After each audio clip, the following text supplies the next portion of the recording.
New York City, spring of 1937.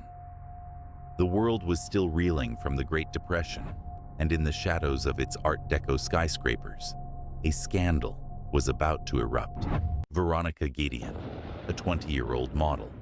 Her face was well known, not for high fashion, but for pin-up magazines and scandalous photo shoots that titillated Depression-era tabloids.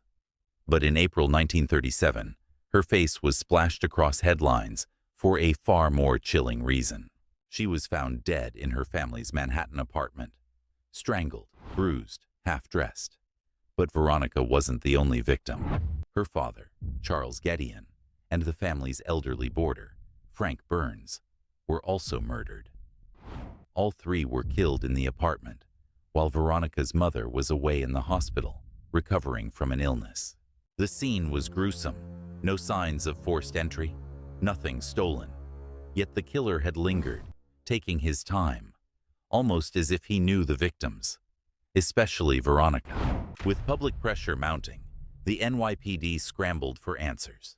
The tabloids went wild, sensationalizing every detail. Some papers published Veronica's racy modeling shots next to her corpse, a grotesque pairing that blurred the line between victim and spectacle. Days later, a man named Robert Irwin surrendered in Cleveland, a former mental patient, a sculptor obsessed with Veronica. He had once rented a room in the Gedeon home and had become fixated on her. Irwin confessed. He'd returned to the apartment hoping to see her, but when she rejected him, he flew into a jealous rage. He killed her father first, then Frank Burns, and finally, Veronica. Declared criminally insane, Robert Irwin avoided the electric chair and was committed to an asylum for the rest of his life. But the real tragedy?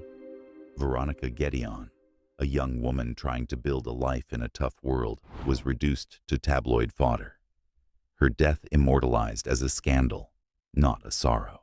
The murder of Veronica Gedeon is a case where crime, obsession, and media spectacle collided. And more than 85 years later, it remains a haunting reminder of the dangers that can hide behind familiar faces, and the headlines that often forget the humanity of the dead.